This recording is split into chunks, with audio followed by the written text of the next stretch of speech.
వివేక్ని పట్టుకుంటే మీ మంత్రిని మొన్న ఆయన చూస్తే నవ్వు వచ్చింది నాకు.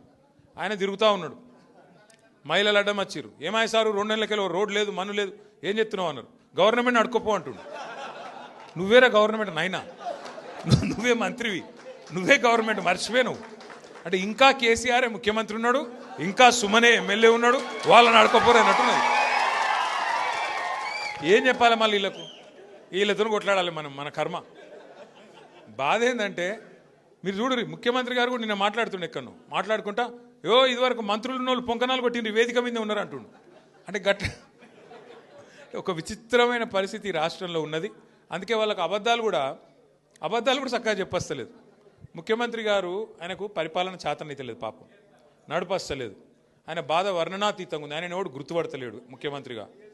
ఇంకా పెద్ద బాధ ఏమిటిదంటే పేర్లు మర్చిపోతారు. ఆయన మర్చిపోతే ఆయన కోపం వస్తుంది, జైల్లో పెడతాడు. పేర్లు మర్చిపోతే జైల్లో